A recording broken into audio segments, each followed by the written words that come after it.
সখরিয়ের বন্দনা গীত। তখন তার পিতা সখরিও পবিত্র আত্মায় পরিপূর্ণ হয়ে ভাববাণী করলেন। তিনি বললেন, প্রভু ইসরায়েলের ঈশ্বরের নাম প্রশংসিত হোক, কারণ তিনি এসে তার প্রজাদের মুক্ত করেছেন। তিনি তার দাস দাউদের বংশে আমাদের জন্য এক ত্রাণশৃঙ্গ তুলে ধরেছেন।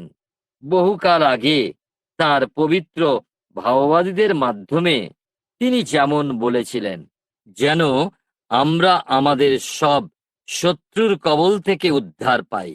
যারা আমাদের ঘৃণা করে তাদের হাত থেকে রক্ষা পাই।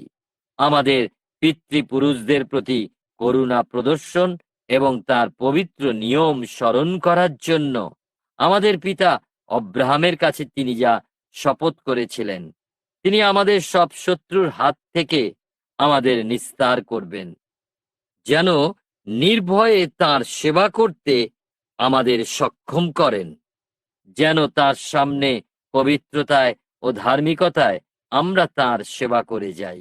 আর তুমি আমার শিশু সন্তান, তুমি পরাৎপরের ভাববাদী বলে আখ্যাত হবে, কারণ প্রভুর পথ প্রস্তুতির জন্য তুমি তার অগ্রগামী হবে।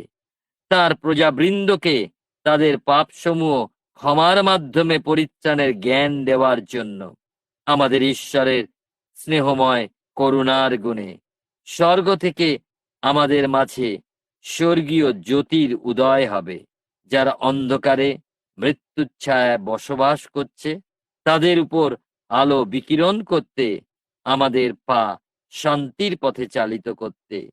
আর বয়স বৃদ্ধির সঙ্গে সঙ্গে সেই শিশু আত্মাতে বলীয়ান হয়ে উঠলেন এবং ইসরায়েলের জনসমক্ষে আত্মপ্রকাশ না করা পর্যন্ত তিনি মরুপ্রান্তরে বসবাস করলেন।